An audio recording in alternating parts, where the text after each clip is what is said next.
Welcome to Coffee with Democrats, a sensible platform for progressive conversations. Coffee with Democrats is a grassroots movement dedicated to hearing from Democrats, candidates, legislators, and friends from all political backgrounds who want great conversations. Coffee with Democrats is committed to increase Democrat voter registration and Democrat voter turnout by making voting more exciting and meaningful. And now here's your host of Coffee with Democrats, Kevin Dawson.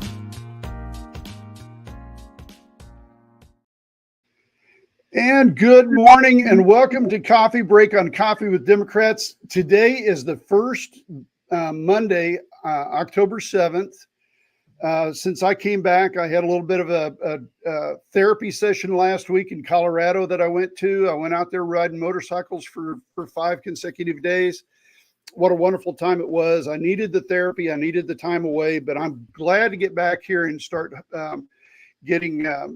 pushing these programs again. And thank you everybody for watching the programs last week while I was away and revisiting some of those. And some of those were some great conversations with people. The two from Arkansas, Beto O'Rourke from Texas. Those were some great conversations that I hope people enjoyed. But we've got somebody with us today that I am really proud of. I'm really proud to have his friendship. He is somebody that I have always looked up to. I mean, immensely looked up to, because his accomplishments are so meaningful that I think it inspires me to even have the opportunity to talk to him. And today we have Dennis Baker. Thank you, Dennis, for joining us on Coffee Break with Coffee with Democrats. How are you doing today? I'm doing great, Kevin. Thank you so much for the invitation. I'm so glad to be here.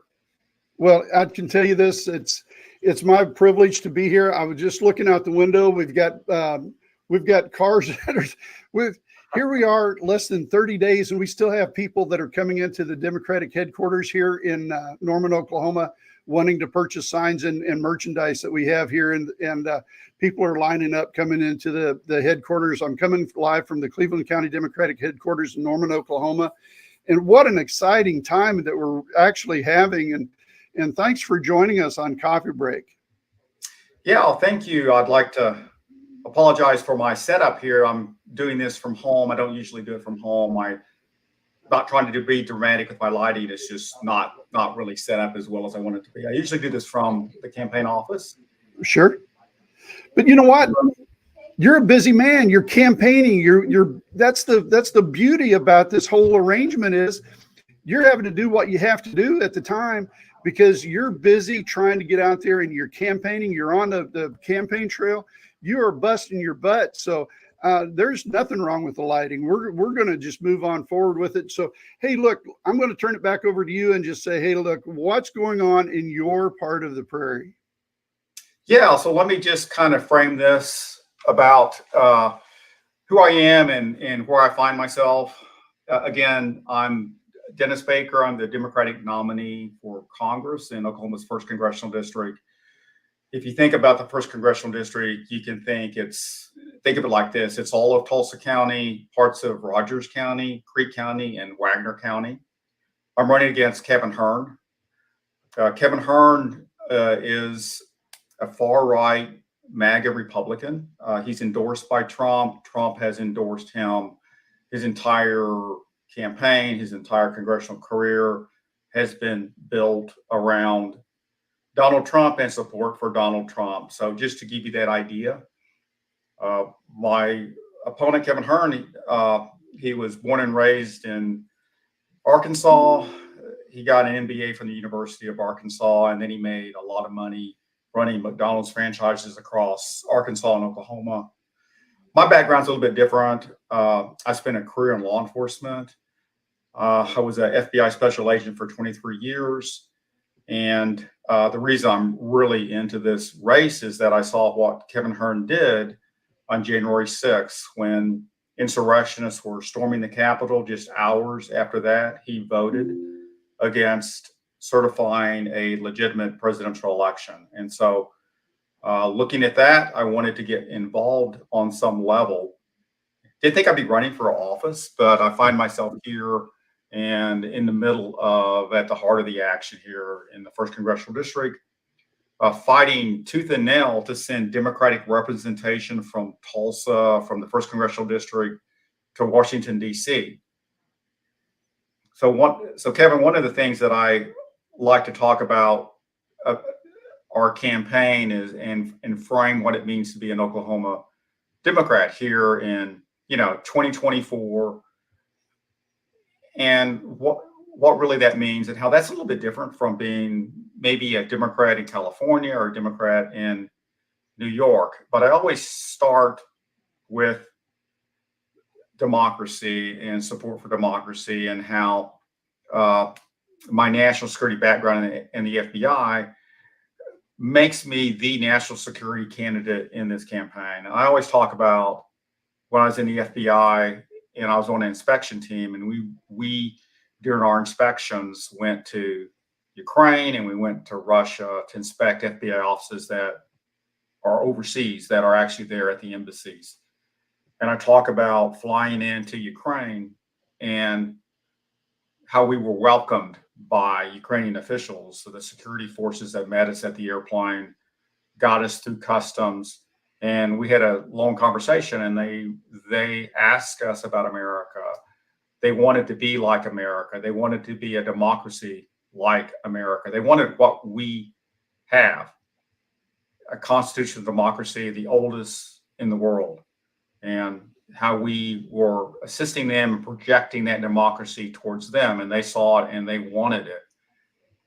And then after we did our inspection there, we flew to Russia, and we weren't met by any Russian authorities overtly, but we were met by them covertly, because we were trailed, we were followed everywhere we went. And they knew, because we have to get permission to enter their country, but they know we're FBI, they know we're there, and they have an immense internal security apparatus that they followed all of us everywhere. And we were told, just be aware that your hotel is going to be searched, your computer, it's going to be searched. You can leave in your hotel, take it with you, but they're gonna search it, and they're gonna follow you everywhere you go. And it's just the complete difference. So our campaign and what I see with Democrats is that we are celebrating American democracy, and we think it is a good thing. It is something that we as a country can't withdraw from the world stage, that we have to be there supporting democracy across the world, because we have adversaries that are promoting the exact opposite. We have Russia, and they don't support democracy. They are the enemy of democracy. They have violated international law. They have invaded another country against international law. And as a country, we have to stand up to that. So one of the things that we have as a country that makes us unique, and people all ask me, is America a great country? Or do you believe in American exceptionalism? And I say yes in this area, because we are the world's oldest democracy. And though we were founded on this high ideal, life, liberty, the pursuit of happiness, and that all people in this country are created equal, it's a high goal we've been set, a high vision, and we haven't achieved it, and maybe we never will. But the goal of all Americans, this high goal, is to work towards that. And that's what makes us exceptional. And if we don't model that, and if we don't protect that and promote that throughout the world, then we as a country aren't living up to our high ideals. And if we don't live up to our high ideals, then we lose our advantage. And as a national power, we will be in decline. We are going forward and moving ahead when we support those high ideals. And that's what makes us exceptional. Well, let's talk a little bit about your actual campaign. You've been busy.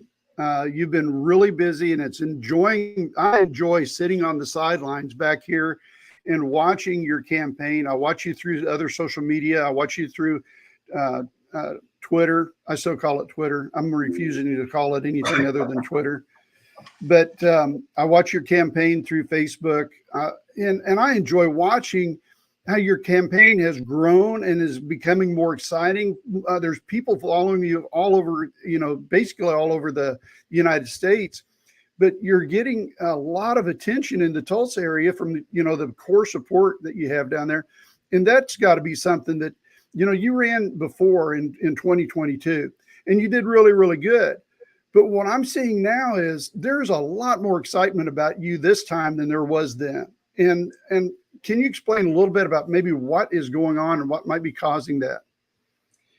Yeah, I mean, among Democrats, I mean, it's like a new breath of life when, Harris announced and was selected. We just saw increased interest because it's just a different tenor. It's a different sound in the air about,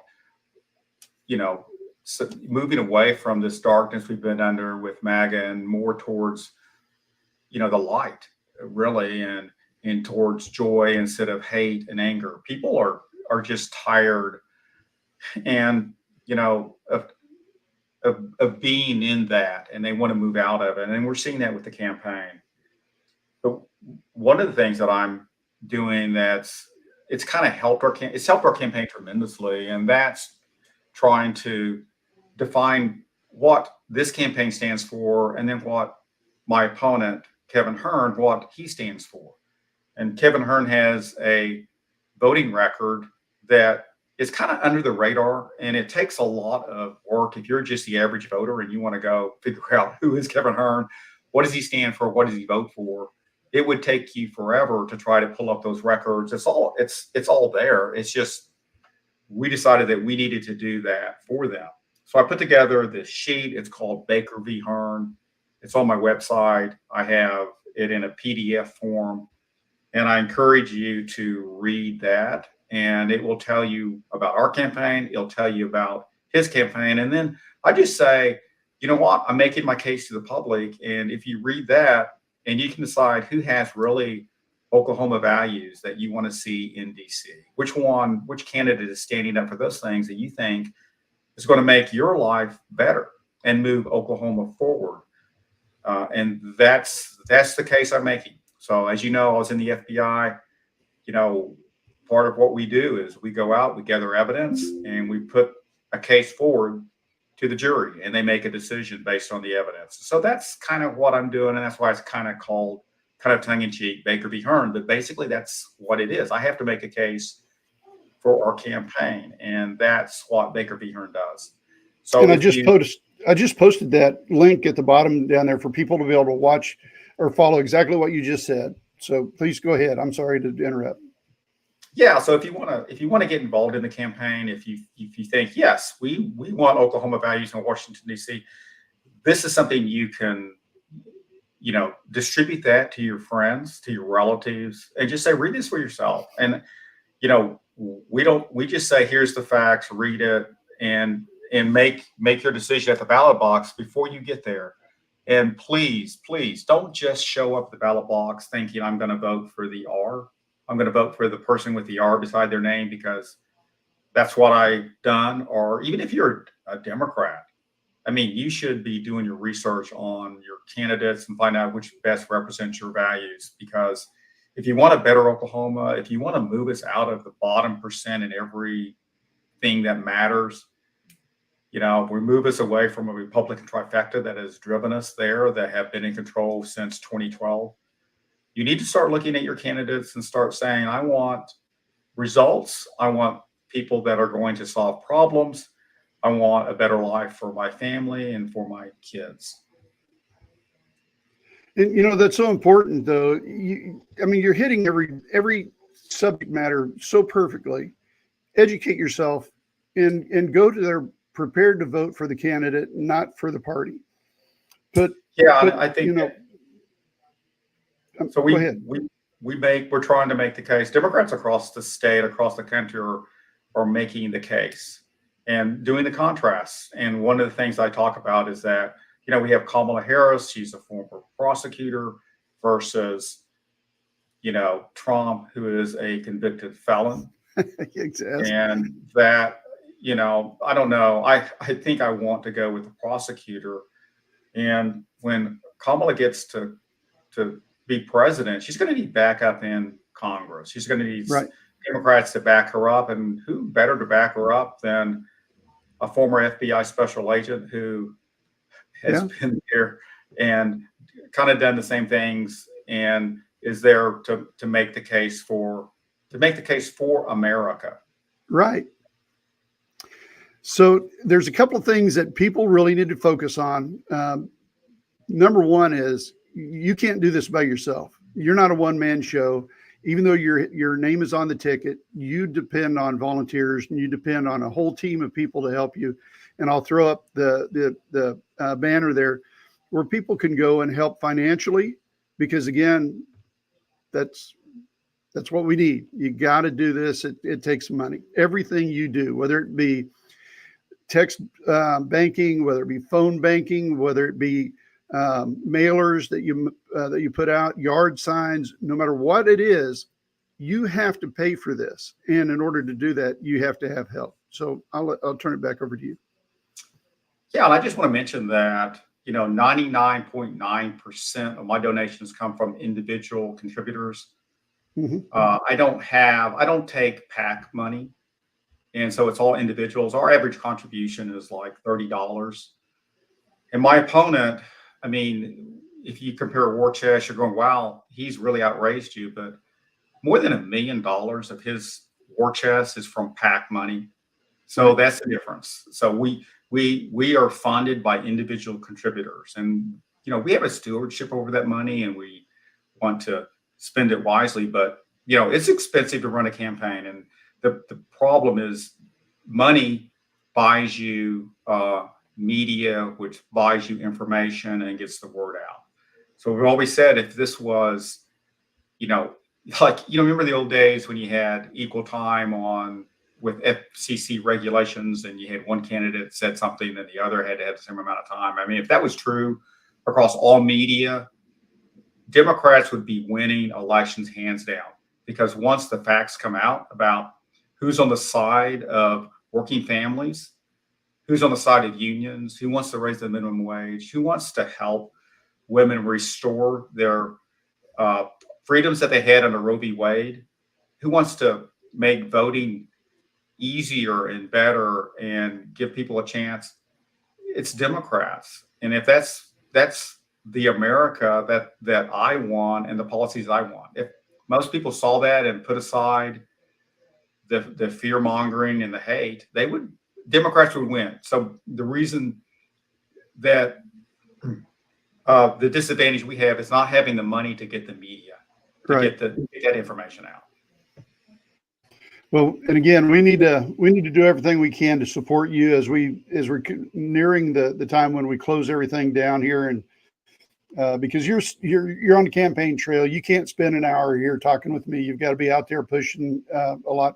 But I've got one thing that I'm just going to show here.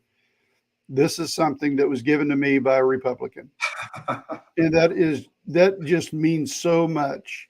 Is when you see that it really matters. That this election matters more, and we need people like Dennis Baker who can step up and stand up to the extremism that we're seeing within the Republican Party. It's no longer the Republican Party. The Republican Party is dead. The the party of Trump has taken over, and Hearn is part of that party of Trump, and we've got to do everything we can to push him out and push him away. One thing that I'll add, when you go to the ballot, start at the bottom of the ballot and work your way up. That's the very best way to do that. Educate yourself before you go to the ballot box. Educate yourself on every one of the people, because you're going to be voting on judges. Supreme Court judges in the state of Oklahoma are under attack. And they're under attack by extremists. They're being called liberals, and they're being whatever. But again, those people are conservatives, have been conservatives all of their life. And they're under attack because they upheld the actual true meaning of the law. And we need people like that to stay on there. Even though we don't align ourselves with the conservative movement that much, we still need people who do want to uphold the law. So again, start at the bottom, work your way up. And then the very last thing you'll see is that single party vote. And you can just leave that blank. You don't have to vote on it. So Dennis, thank you so much for being on Coffee Break on Coffee with Democrats. Man, you're a great candidate. You're a great friend. I can't, and I'm sorry I haven't been able to spend as much time with you as what I want to do, but I took it seriously when I was in the Democratic National Convention in Chicago, and Michelle Obama, she was looking out into the crowd and she said, "Do something." And I thought, well, I'm already doing something. Then she repeated herself, "Do something." And when she did that, I thought she was looking directly at me. There's 22,000 people around me, but I thought she was talking directly to me. So I decided I'm going to do coffee break every single day, Monday through Friday, from now until the election. So that's my contribution that I can do, and push this every day and try to get great candidates like Dennis Baker. We need him in the 1st Congressional District from Oklahoma to help push out some of the extremism. Thanks for being with us today.